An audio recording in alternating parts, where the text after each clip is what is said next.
This is part C of the KHOODEELAARTV television channel being broadcast online only from London, UK within quotation marks at 13:15 hours GMT, Sunday, 18th of April 2021.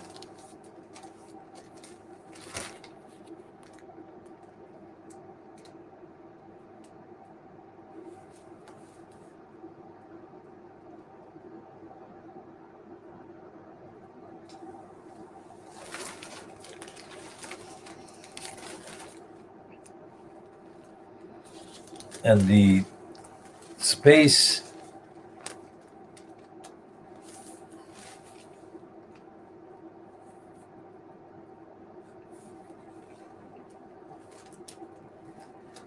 given by the Mail on Sunday and the other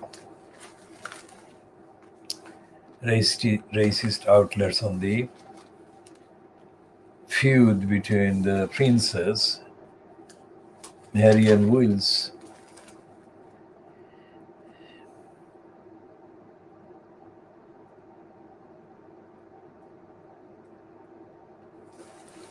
is incredible.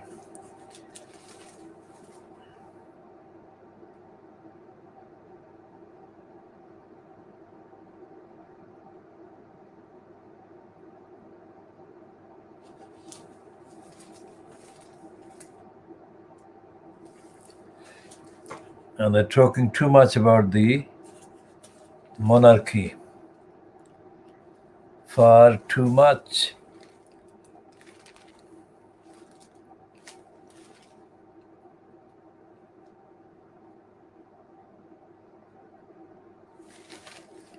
And they've got a piece on page 26.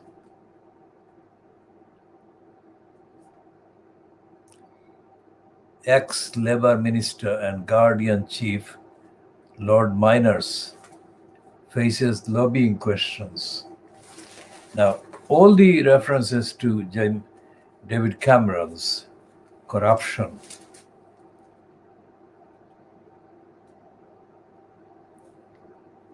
all the chat and chatter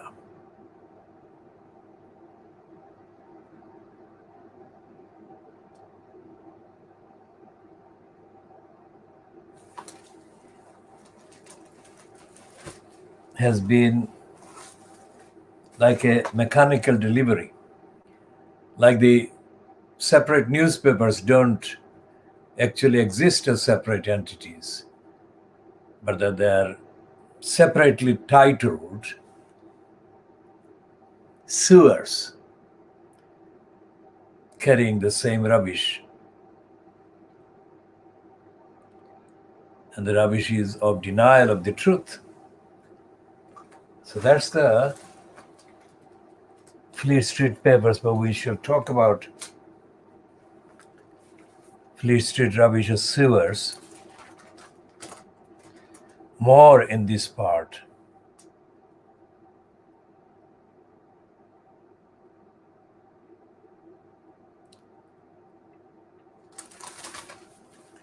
And now they're looking for Labour Party's number 10 moles taking revenge on Boris Johnson for Dominic Cummings' war on Whitehall chiefs.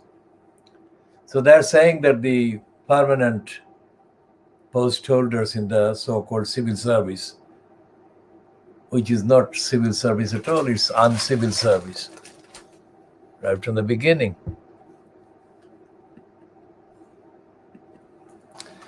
And the uncivil service is being linked with the Labour Party.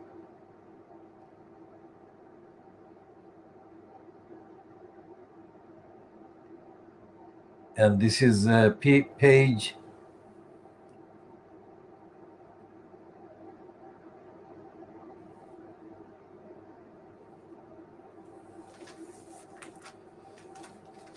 which has got two items. One is titled Hunt for Labour's Number 10 Moles, taking revenge on Boris Johnson for Dominic Cummings' war on Whitehall chiefs.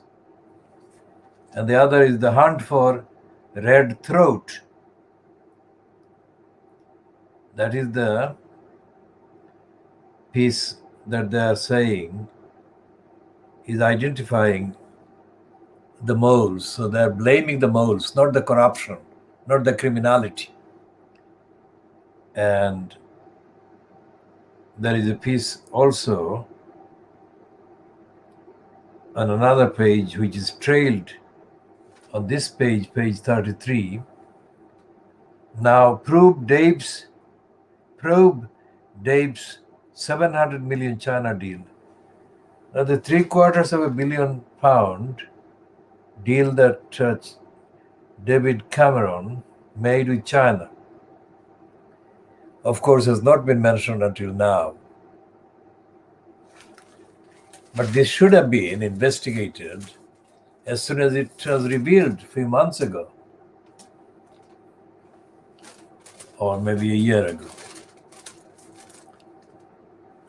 Sharon Osbourne, the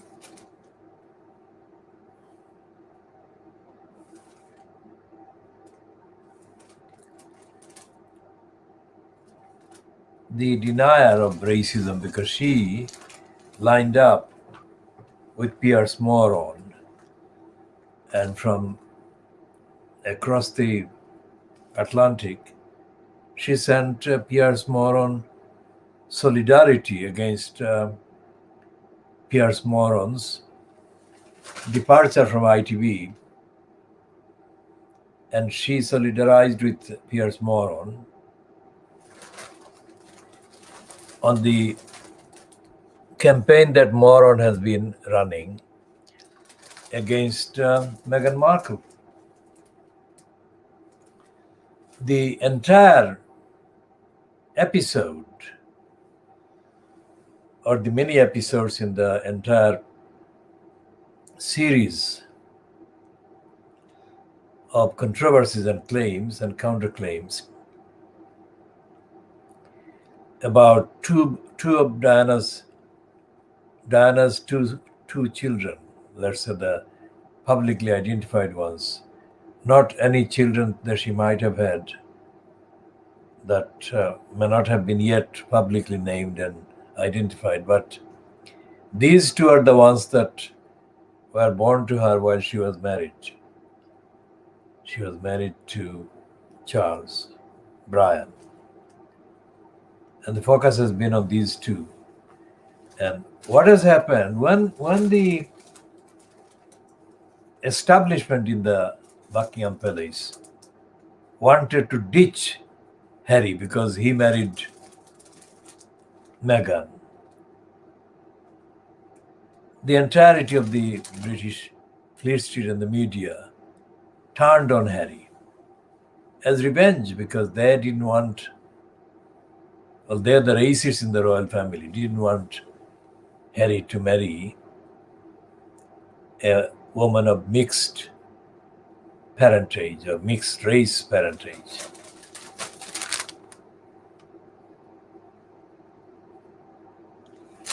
Although it is quite clear that genes don't necessarily always produce identical kind of offspring that can be identified or traced to a particular racial or ethnic kind of origin.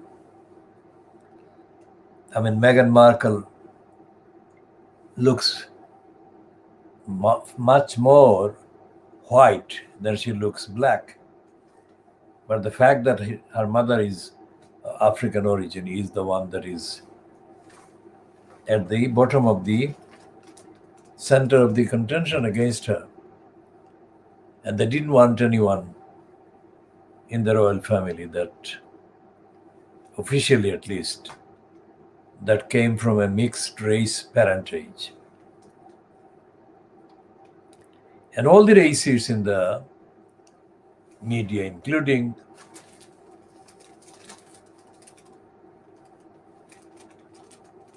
Andrew Neil, the brylopat,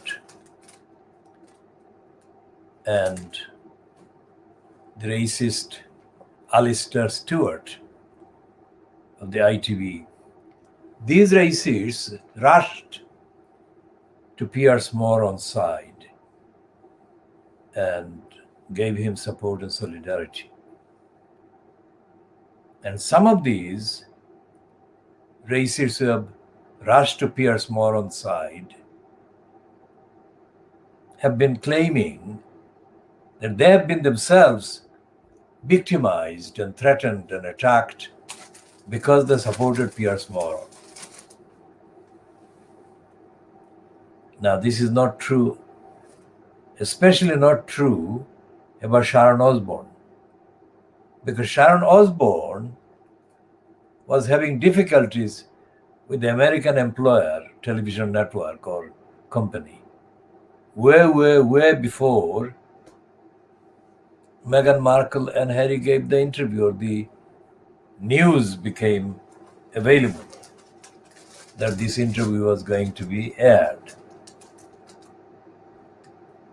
So Sharon Osbourne is now inventing a kind of status of being a victim, a target of what she's saying. She's saying that she was getting death threats, and they said, "We will poison your dogs." And there is a big interview with Sharon Osbourne in the You magazine. Now that is the promotion of Sharon Osbourne's victimhood, being a victim, and she is denying that she is racist.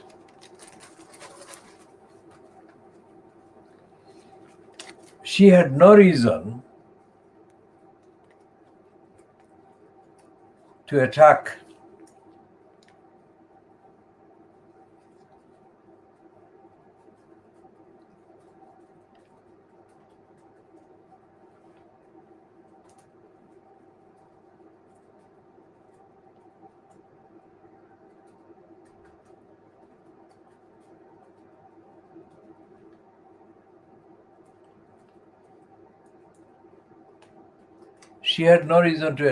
Meghan Markle or Harry, but she has found the perfect excuse and vehicle to ride on the back of this. This is the Pierce Moron and Sharon picture. And all these racists have now surfaced with whatever baggage they had.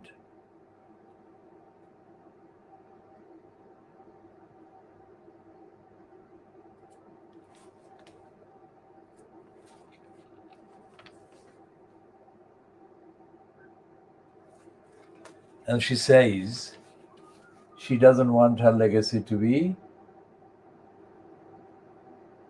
she was a racist. She doesn't want that. Now, there is a problem there, the little problem of the facts.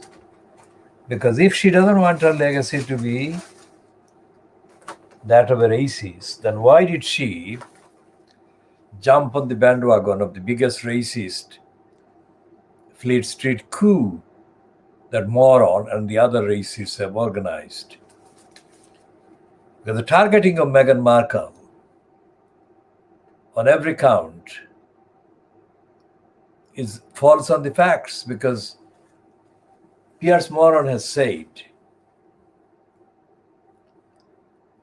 that he understands and respects and recognizes mental health issue as a very serious and difficult one, and that he would never belittle people who are suffering from mental health and so on.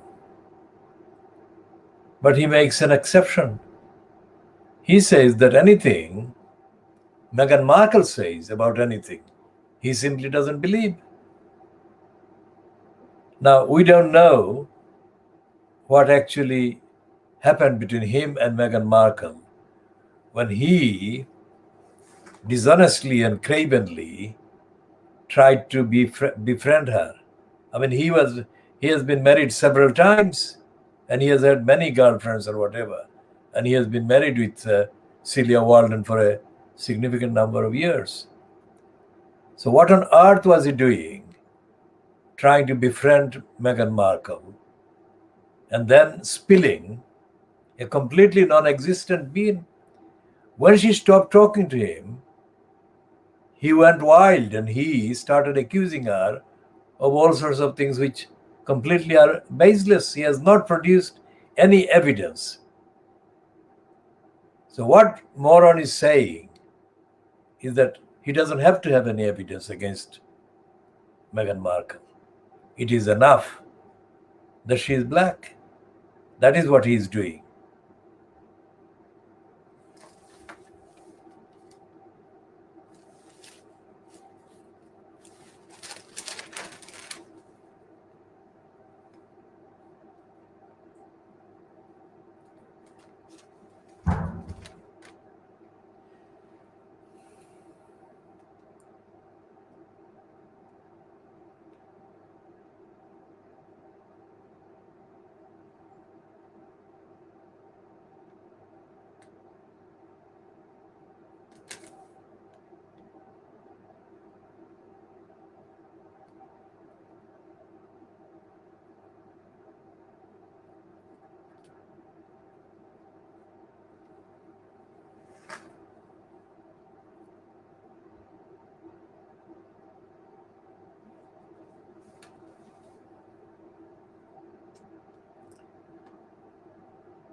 And what is happening with these criminals? Look at the spread of it. Corruption dominates British government and councils.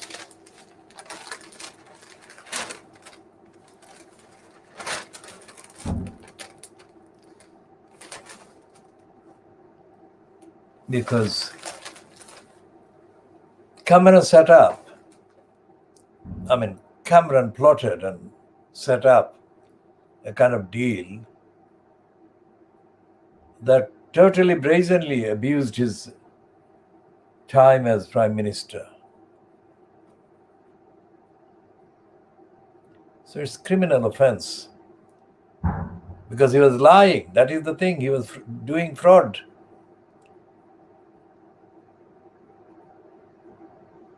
And he was breaking the oath.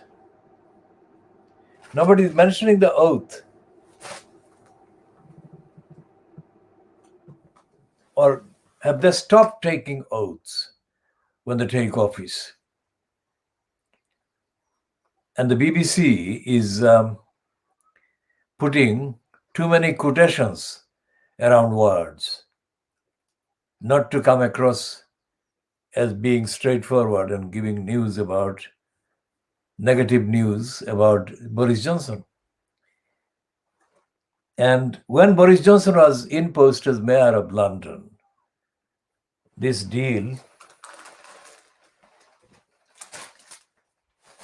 which is Greensill Farm, got a London deal while Boris Johnson was mayor. Now, this is not Greensill itself, it's a farm And it says the finance company, backed by Les Greensill, negotiated a lucrative contract with Transport for London while Boris Johnson was mayor. And the businessman was working as an advisor in number 10. They're everywhere. And then there is this anti-labor item about Starmer's ally awarded six-figure contract by his ex-Labour's council. And then there are details about various transactions and financial gain by this advisor to Starmer. And the whole point is that the country is corrupt.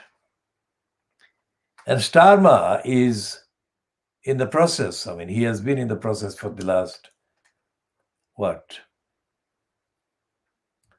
exactly a year, I think. April, he took over from Corbyn in April 2020. So Starmer has been aware of and probably involved in sleaze and corruption of his own.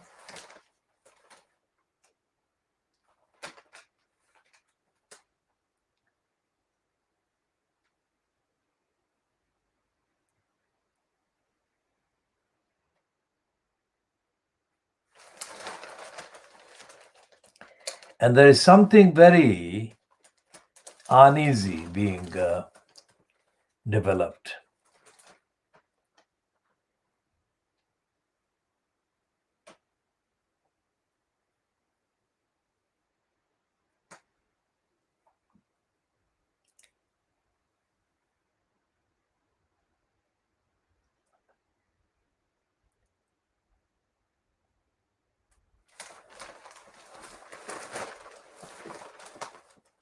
And the uneasy thing is that the West and Britain are maintaining a war-like hysteria. And they're poking at everything that they can find to provoke a war. That's what is going on.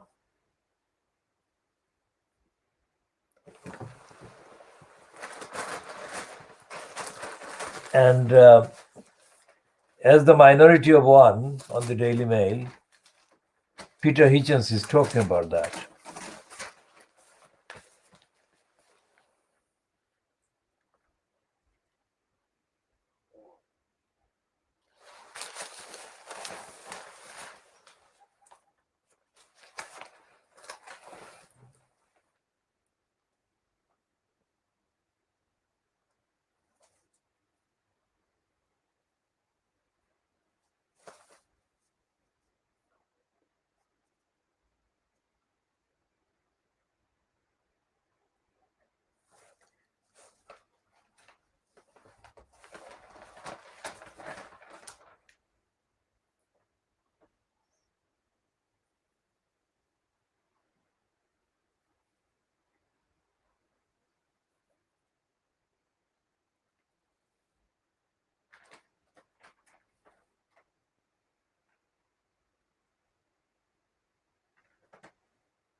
There is a piece about the COVID infection rate doubling in India.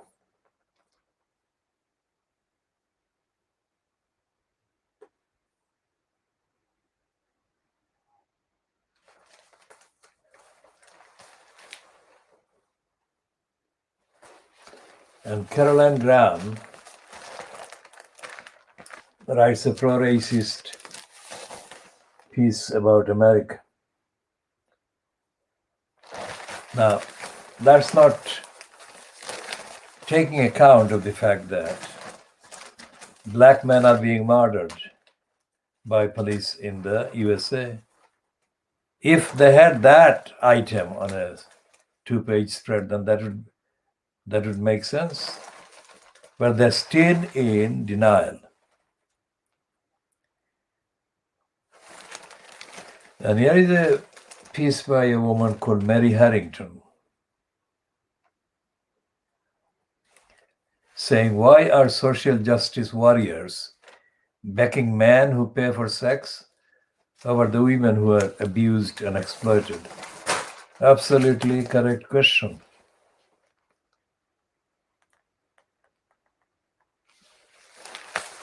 But this is being treated as a minority, just one opinion by one woman. What should happen is that sexism and racism must be made daily topics, 24/7 topics for serious investigation and reporting.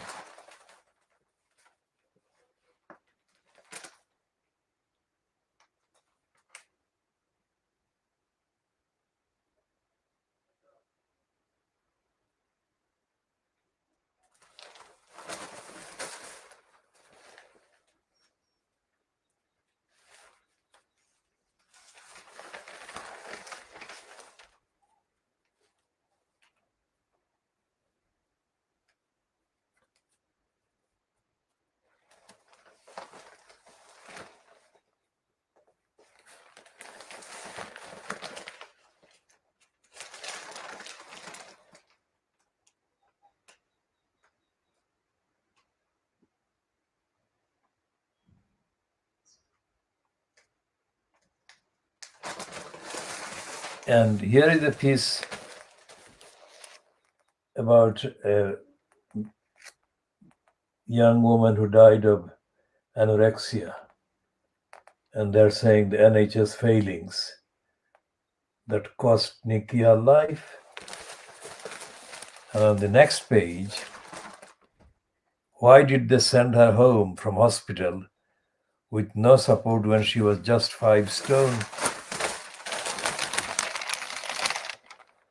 Now, this is the piece that reminds of the 11-year-old Hamlet's child, 11-year-old child, Nasima Begum,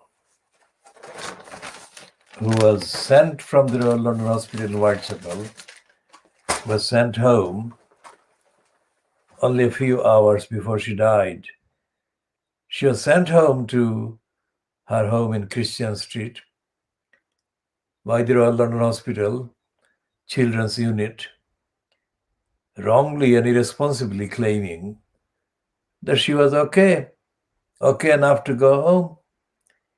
When she got home, she got too seriously ill and urgently needed to be returned to hospital. And that is when the ambulance was called and the ambulance failed. It was too late. The ambulance came too late. And the child, Nasima Begum, died. So what we're looking at in the papers today is that nothing is functioning. This is as we said, because of the corruption overload in terms of the coverage of the so-called lobby by Cameron. The question of corruption hasn't been mentioned. It has been kind of hinted at and treated as a secondary importance issue. It's not. No one in post, in power, in authority, so-called, in position of responsibility, is doing their job and not doing their job properly. And they're not being held to account. We shall be coming back to all of these topics in due course, of course. Now going to an international topic, and also local and national. Welfare of sick animals. As we have said earlier in the week, treatment for sick animals should be made free. And there should be a proper health service for the world's sick animals. And the costs of the treatment should be met by the public. And there is a beginning here. If you look at the billionaires, who among them have owned trillions dollars worth of wealth. Now the question is, what do they need that money for? No single individual needs more than the daily course of living.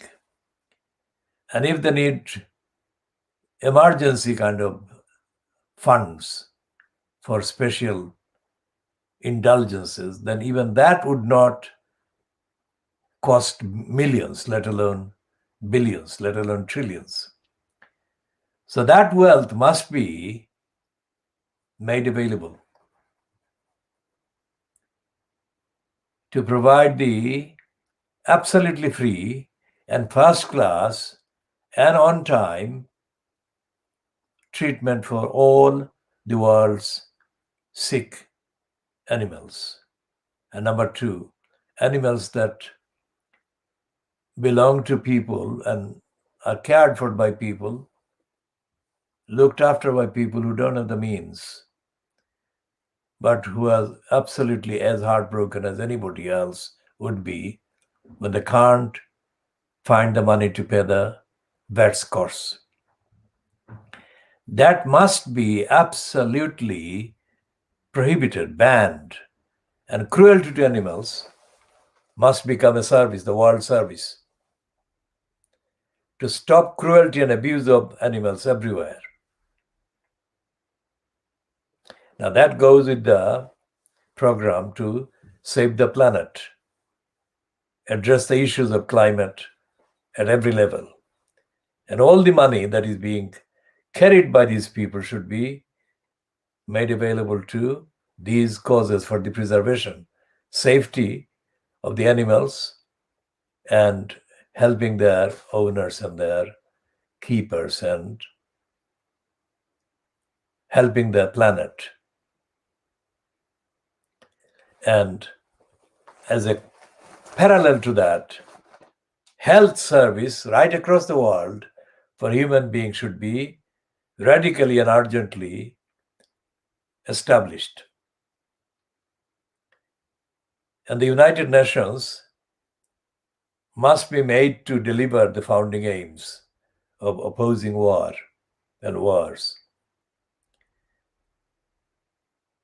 And anything in society that foments hatred between people must be banned. And education must be established. There is no education currently to oppose war, oppose hatred, oppose the cruelty. So this is our kind of draft statement to our setting up a world service for the animals, sick animals, and the related issues of health of the animals and safety of the animals must be delivered, addressed every day, right across the world. It's a big, big task, but this is the task that the world needs to undertake. We shall be, of course, continuing this discussion, and we shall be doing this on a daily basis. Now, Johnson is being warned that he would lose the red wall voters if he doesn't deal with the sleaze crisis. And the Observer is saying that Labour ramps up pressure on Rishi Sunak, the finance minister, over Greensill calls with Cameron.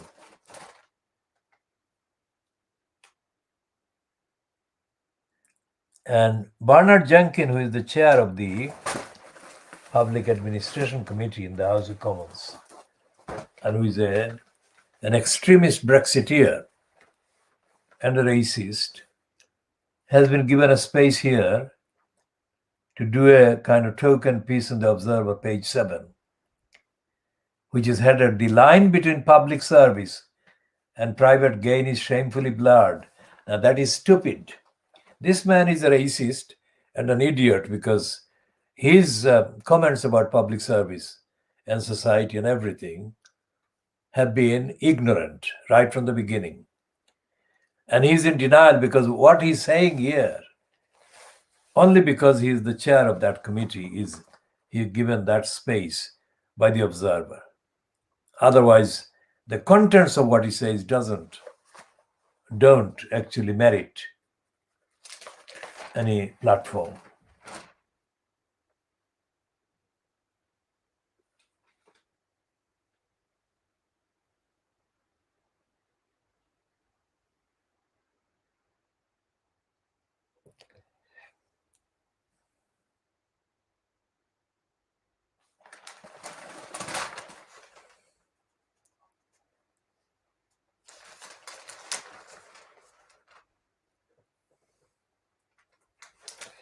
And the pandemic is growing at alarming rate because they're saying the global death toll passes 3 million as pandemic grows at alarming rate.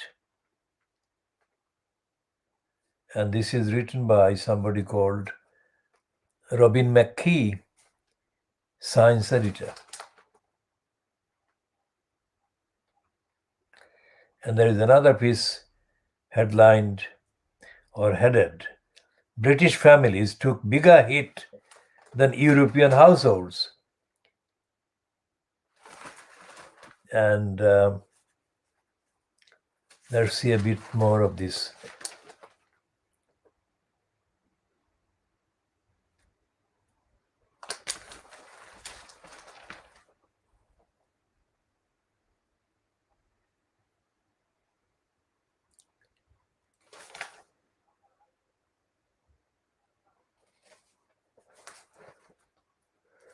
And there is another piece here in the Observer.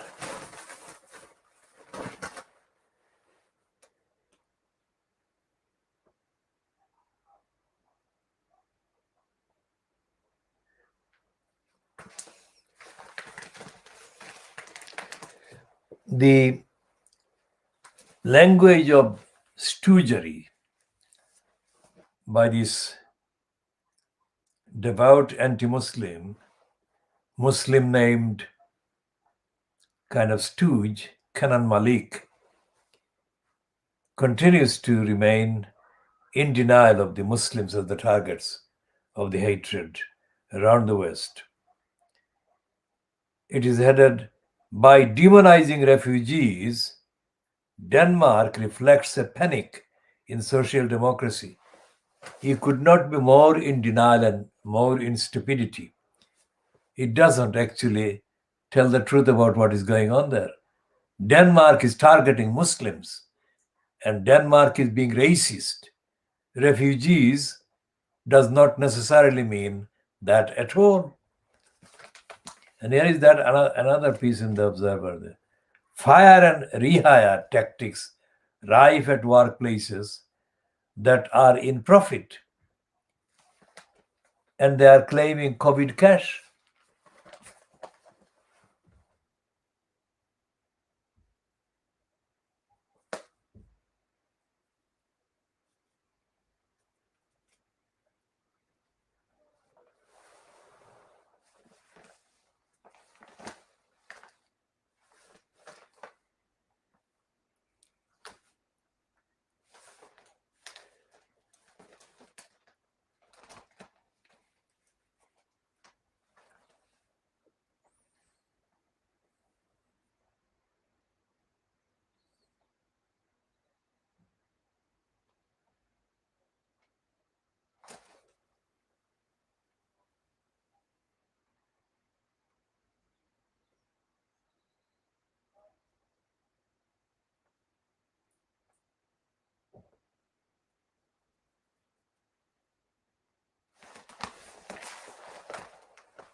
And there is this piece on the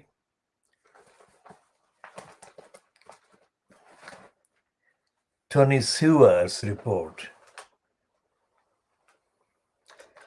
The trade unions are saying that the number 10 race report is an insult to workers. Union leaders claim. Now that is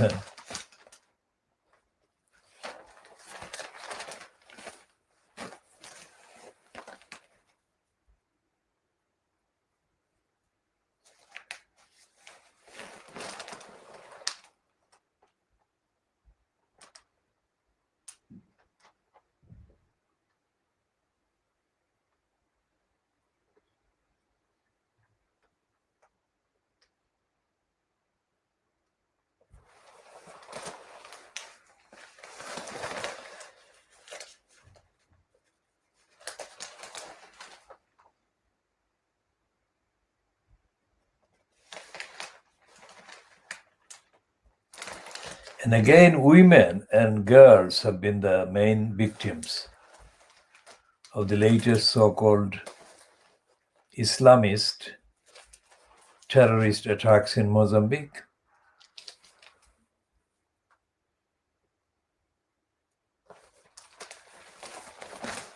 And they are speculating about French fascist Le Pen. And they're saying, could Le Pen finally triumph with her third tilt at the presidency?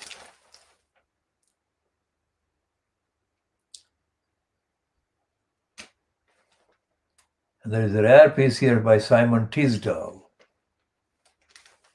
who said that Netanyahu takes a dangerous gamble with Iran.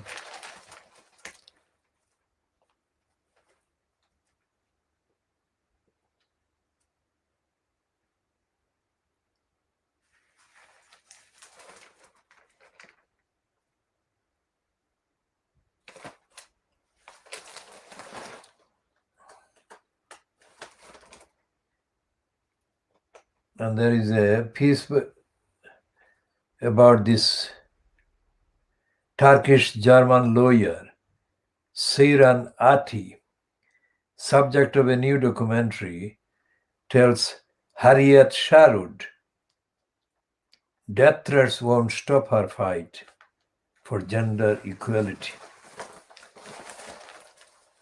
Now that is predictable, because compared to the number of women being denied gender equality in Muslim societies, let's say, the proportion and the numbers of Muslim women being denied as human beings in the Western countries and societies is far bigger. And these writers and the documentary makers don't mention the connection. They never do.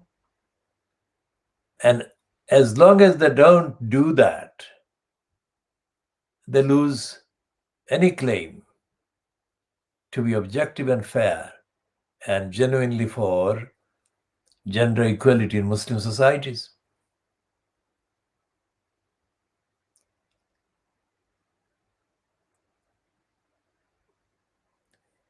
Because what we are looking at in the papers, let's say the Observer, this is the kind of Sunday version of the Guardian.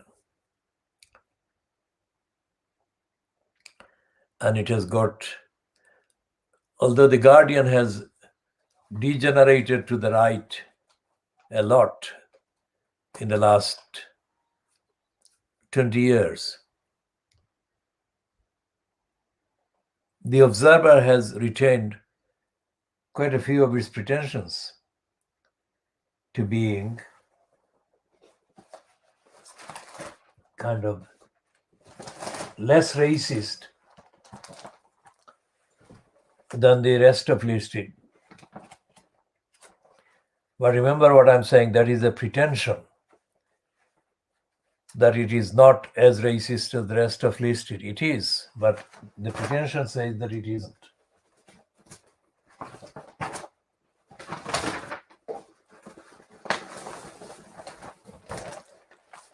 Now here is the Observer magazine, and it says life's better outside. Of course it is.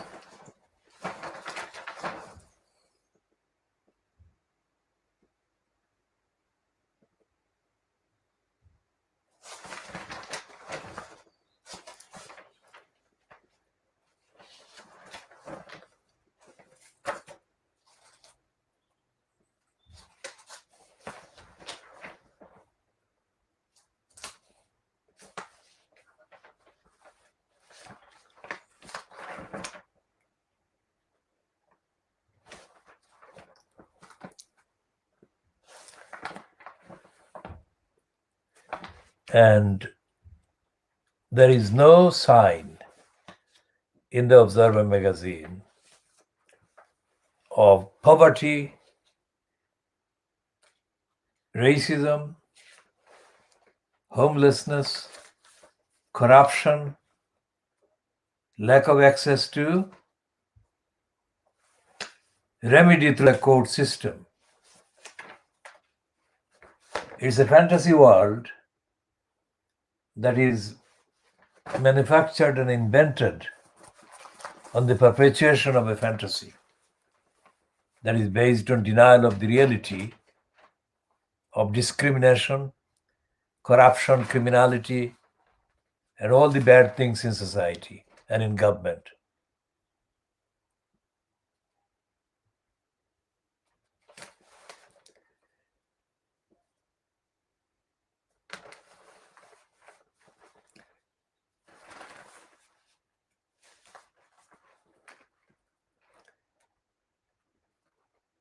And there is a continuing treatment of Brenda, the Queen Elizabeth II, as almost a saint.